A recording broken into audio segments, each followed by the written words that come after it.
some opening comments and just thoughts on this week's opponent.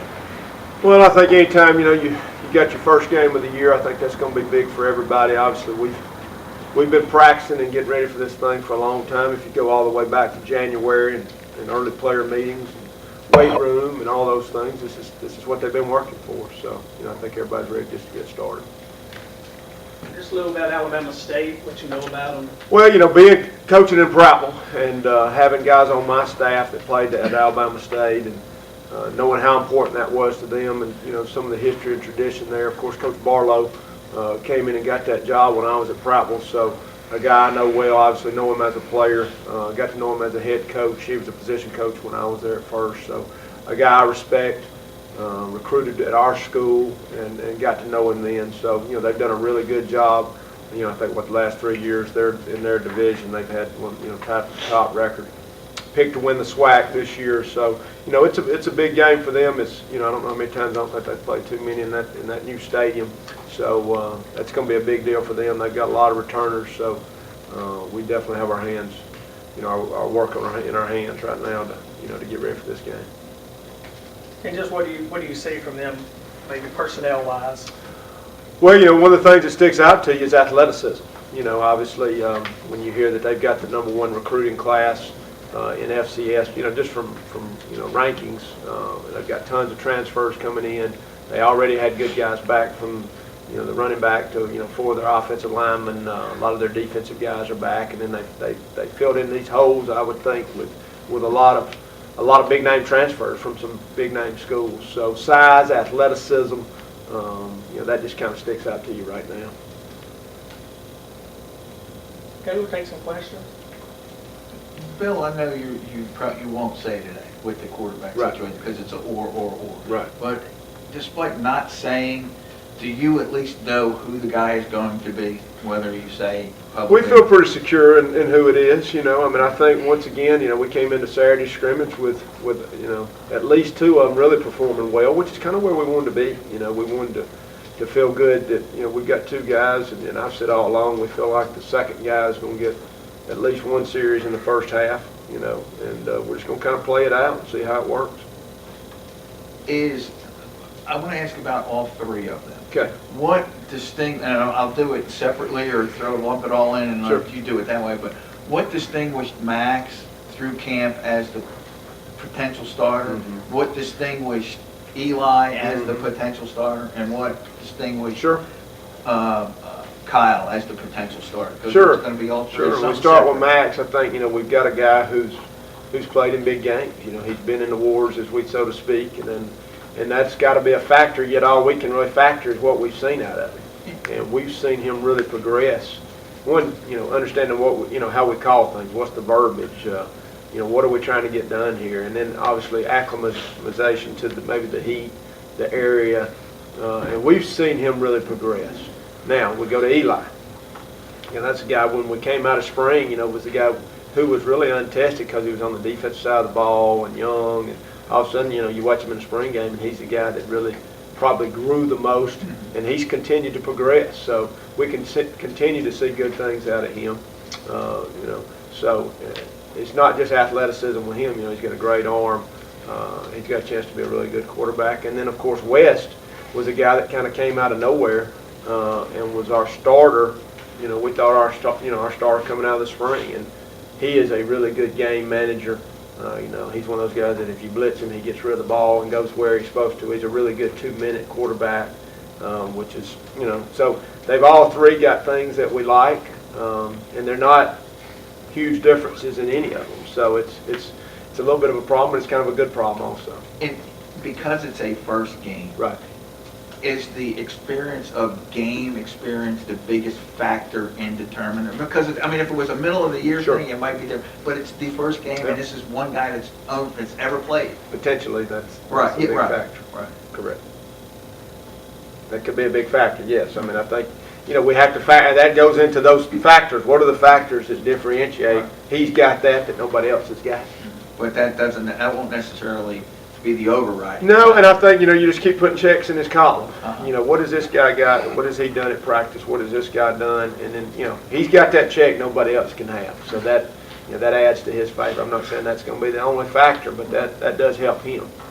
And I'll duck away from that now, but when you talked about Alabama State's personnel, and I know they've got an abundance of the 1A transfers. Yes. How much of a, I want to say a concern, but I mean, when you look at that element, what does that add to them against your guys? Yeah, I think it's the unknown.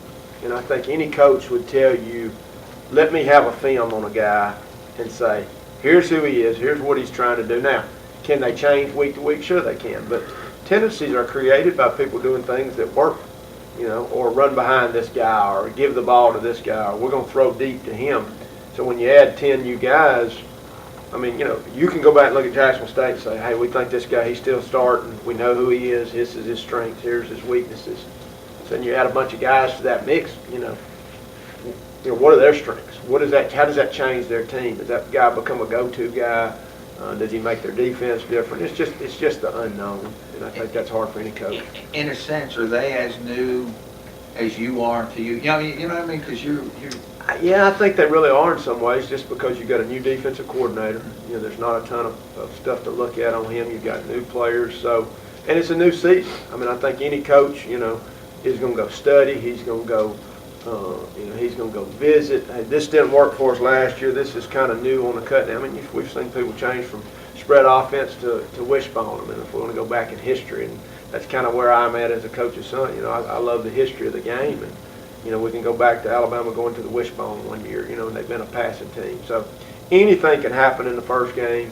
Anything can happen in any game, but for sure when you've had a whole off season to change things, it's probably a little harder to keep those things under wraps with the media coverage that is out there today. But there is an unknown, and there's an unknown for both teams, and I guess that makes it scary and exciting, Thank you. Have you spent a whole lot of time on them so far, or does that begin today? We did. We started last couple, about 2 or 3 days last week. Maybe about Wednesday. We started looking at them, and I've always been big on 2 things. One, I don't think you can spend 2 to 3 weeks on somebody and not just, you just lose the focus and the excitement, and can be a little bit boring. And then you've got all these other teams you've got to get ready for. So really for us, it's the first couple, probably 10 days, 11 days are just ourselves, and then we've spent maybe a 20-minute period a day on other opponents throughout the year, and so we've been on Alabama State. You get about an extra 3 to 4 days on them. Probably what they've done for us. I don't know how other people do it, but we've also got a game the next week and the next, and so if we could gain a 20-minute period, that's a huge deal to us for those next 11 opponents and whatnot. Coach Carter, how has your staff adjusted to the team?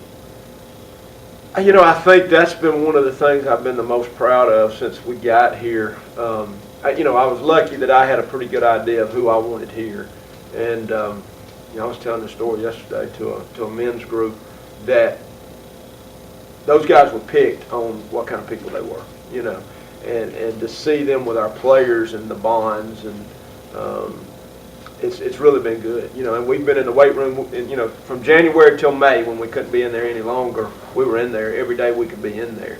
And so we formed those bonds, and then we went in there in the spring, and behavior's been great. GPAs have been good. Now, obviously we want to see them do it on the football field too, but all the things that we've wanted to see from our guys, they've responded well to this point, which to me means they've responded to the coaches. Is there one guy, say from the spring or one of the freshmen that came in, if somebody's really surprised you that maybe you didn't think would be in the, trying to get into the 2D group?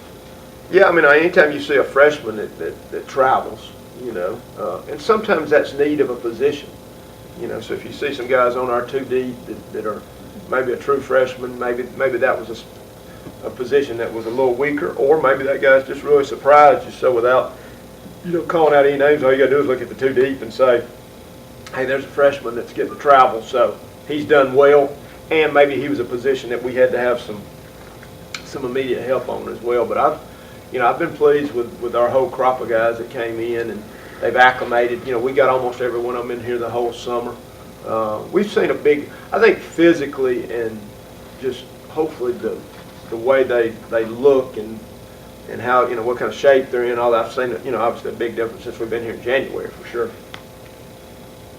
Are there any big drop-offs from the starters to the second teamers in what you've got listed? I think there's some drop-offs in some certain positions, and that's just natural. But one of the things that we've talked a lot about is that one of my biggest goals here was to get, and we call them, you know, we call them A's and B's. You know, just, I mean, that goes back to trying to keep 130 guys happy in high school. You know, we don't talk a lot about fourth and fifth string guys, but we say our A1s and A2s are, you know, that gap has really shrunk. And then now we're starting to get some of these these B's starting to creep up in there. And when we can do that and we can create some competition, you're going to have an ankle, you're going to have a tweak here and there, and all of a sudden there's a guy ready to step in, and it's not a huge drop-off. You know, now granted, sometimes you get a huge drop-off because that guy's really, really good.